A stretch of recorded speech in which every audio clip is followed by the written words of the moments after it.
네, 할렐루야. 좌업들 한번 인사하겠습니다. 오늘 또 주님이 잘해주십니다. 주님이 잘해주십니다. 네, 오늘 본문에서 이 다윗과 이 바세바 사이에 이제 낳았던 아이가 죽게 되었습니다.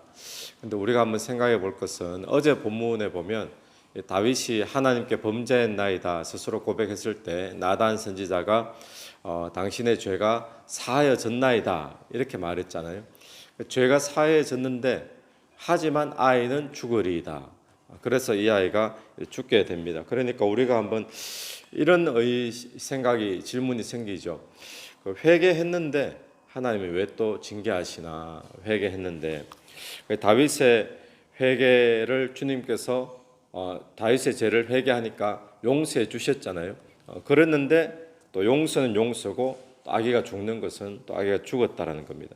자, 그러면 하나님은 죄 용서 뒤에도 왜 또 징계를 내리시는가? 성경에 보면 곳곳에서 죄를 회개하였음에도 불구하고 하나님의 징계가 또 내려지는 것을 많이 발견하게 되어지죠. 이유는 뭐겠습니까? 첫 번째 이유는 하나님은 공의의 하나님이시다라는 것을 기억을 해야 됩니다. 오늘 저와 여러분이 모든 죄가 다 용서받고 하나님의 자녀가 된 줄로 믿습니다. 그러니까 우리의 죄는 어떻게 되었을까요? 우리의 죄는 그냥 죄 사함 받았다 거쳐져서 우리가 죄 용서함 받은 것이 아니라 우리의 죄에 대한 대가를 누군가가 지불했기 때문에 우리가 죄 용서함을 받은 거죠. 그분이 바로 예수 그리스도이신 줄로 믿습니다. 우리의 모든 죄짐을 예수 그리스도가 대신 다 짊어지시고 그 죄값을 대신 다 지불하셨기 때문에 우리가 죄 용서함을 받게 되었던 거죠. 안 그러면 하나님께서 그냥 너희들이 죄를 인정하니까 죄 용서함 받았다. 예수님이 오실 필요가 없는 거예요. 그래서 주님 하나님은 공의의 하나님이시기 때문에 죄에 대해서 대가를 지불하게 만드신다는 것을 우리가 보게 됩니다. 그래서 우리의 죄 용서는 무료가 아니다라는 것이죠. 또 하나는 뭔가 하면 하나님께서 하나님의 백성을 징계를 통해서 연단하기 위함이다라는 것을 우리가 기억을 해야 됩니다. 이것은 죄를 지었으니까 죄 지은 만큼 인과응보 받는 그런 내용이 아니라 만약에 우리가 죄 지은 만큼 인과응보식으로 하나님께로부터 그런 늘 벌을 받는다면 오늘 지금 이 시간에도 살아남을 사람이 과연 누가 있겠습니까? 그런 단계가 아니라 회개했는데도 불구하고 하나님의 징계를 주신다라고 하는 것은 회개하는 자에 대한 하나님의 사랑의 징계로 그렇게 봐야 되겠죠. 그래서 죄의 결과가 얼마나 고통스러운지, 죄의 결과가 얼마나 무서운 것인지 또 거기에 대해서 하나님께서 깨닫게 하시려고 죄를 짓고 회개했음에도 불구하고 또 하나님은 또 징계를 내리신다라는 것이죠. 그래서 죄인에게 내리는 하나님의 진노의 이런 결과가 아니고 이것은 하나님의 자녀에게 내리시는 연단의 징계로 그렇게 받아들이고 이해를 해야 될 것입니다. 그래서 다윗과 이 바세바의 불륜으로 태어난 아이가 이제 죽게 되는데 이 다윗의 태도를 한번 보십시오. 태도를 보면 죽기 전에는 다윗이 어떤 태도를 보입니까? 아이를 살리려고 열심히 엎드려서 기도하고 음식도 먹지 않고 간절히 부르짖는 모습을 보게 되어지죠. 그런데 이 아이가 죽었어요. 죽고 나니까 어떻습니까? 죽고 나니까 갑자기 다윗이 기름도 싹 바르고 목욕하고 씻고 기름 바르고 하나님 전에 가서 경배하고는 돌아와서 이제 음식도 막 먹기 시작하고 이 다윗이 슬픔에 더 이상 빠지지 않고 일상생활로 확 돌아오는 것을 우리가 보게 됩니다. 자, 그러면 이 다윗이 냉정한 사람이라서 그런가? 죽고 나니까 그냥 싹 돌아서서 그런 것인가? 그런 것이 아니라 이 자기의 죄 때문에 죽어가는 아이를 바라보면서 다윗이 정말 크게 슬퍼했잖아요. 자기 죄 때문에 이 아이가 지금 병들어서 죽어가고 있는 모습인데 얼마나 마음이 아프겠습니까? 그 아픈 마음을 하나님 앞에 내어 보이면서 슬퍼하는 모습이 금식하고 음식을 끊으며 하나님 은혜를 베풀어 주셔가지고 이 아이가 살 수 있으면 살려달라는 거죠.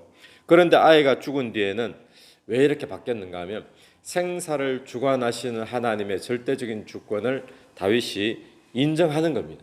인정하고 하나님의 뜻대로 받아들이고 자기가 슬프지만 이 슬픔을 억제하는 신앙의 모습을 보여주고 있는 거죠. 오늘 우리의 삶에도 마찬가지입니다. 우리의 삶에 고난이 있을 때, 또 문제가 있을 때 우리가 최선을 다해서 기도하고 또 노력하고 또 금식하고 해야 되겠지만 또 결과가 나오면 하나님의 주권적인 뜻인 줄로 믿고 겸허히 받아들일 줄 아는 그런 모습이 저와 여러분에게도 있게 되기를 간절히 바랍니다. 또 하나 우리가 이 다윗의 모습을 통해서 보는 것은 다윗이 이 죄로 인해서 이 아픔을 겪게 되었잖아요. 아기가 죽게 되는 자기 잘못이다라고 할 수도 있지만 하나님은 다윗에게 축복해 주십니다. 그래서 태어난 아이가 누굽니까? 솔로몬이 태어나게 되는 거죠. 그러니까 하나님께서 다윗이 회개했을 때 회개했음에도 불구하고 또 죄의 대가로 징계를 하시지만 그러나 회개했을 때 하나님은 징계는 징계고 또 하나님의 축복은 또 축복대로 임한다라는 것을 보게 되어지죠. 그 축복이 바로 솔로몬이었습니다. 솔로몬은 누구입니까? 다윗의 후계자로 왕이 되는 사람입니다. 그리고 다윗의 언약을 이어가는 자가 되어지고 이 솔로몬을 통해서 또 나중에 메시아가 또 탄생하는 그 계보 속에 통로가 되어지는 거죠. 그러니까 오늘 우리가 기억해야 될 것은 회개하면 죄로 인해서 주어지는 징계가 있지만 그 징계를 뛰어넘는 하나님의 축복이 주어진다라는 것을 오늘 본문을 통해서 우리가 보게 됩니다. 솔로몬은 이름이 오늘 본문 보니까 25절이죠. 25절에 24절 마지막을 보면 이름을 솔로몬이라 하니라 여호와께서 그를 사랑하사 선지자 나단을 보내. 하나님이 나단 선지자를 또 특별히 또 보내십니다. 그를 사랑하사. 솔로몬도 바세바의 아들이고 다윗과 바세바 사이에 또 죽었던 아이도 바세바의 아이잖아요. 그런데 회개하기 이전에 또 회개하고 난 뒤에 다른 거예요. 그죠? 회개하고 나니까 솔로몬을 주셨는데 하나님이 사랑하사 이름을 여디디아라 하니라. 이는 여호와께서 사랑하셨다라는 그런 뜻이라는 거죠. 여러분 오늘 우리에게 중요한 것은 뭔가 하면 죄에 대한 용서의 길은 회개밖에 없는 줄로 믿습니다. 죄를 용서받았음에도 불구하고 여전히 하나님의 징계하심이 주어질 때는 있지만 그럼에도 불구하고 또 하나님의 징계는 징계고 하나님이 축복해 주시는 축복은 또 따로 있다라는 사실을 기억하면서 오늘도 저와 여러분이 회개하며 나가는 그런 귀한 하루가 되기를 간절히 바랍니다. 같이 기도드리겠습니다. 하나님 아버지 하늘을 감사합니다. 오늘 이 다윗의 모습을 보면서 하나님께서 우리의 죄를 용서하시지만 또 하나님의 자녀들에게 또 죄에 대해 얼마나 심각하고 무서운 것인지를 깨닫게 하시려고 징계도 허락하심을 깨닫게 하여 주옵소서. 하지만 회개 뒤에 이 모든 징계보다 더 높은 더 놀라운 하나님의 축복도 주어진다는 사실을 깨닫게 되기를 간절히 원합니다. 오늘 이 아침에도 기도하며 나갈 때에 기도 속에 성령께서 역사해 주시기를 간절히 원하오며 예수님 이름으로 기도드립니다. 아멘. 오늘도 예수 이름으로 승리하시는 하루 되기를 바랍니다. 아멘.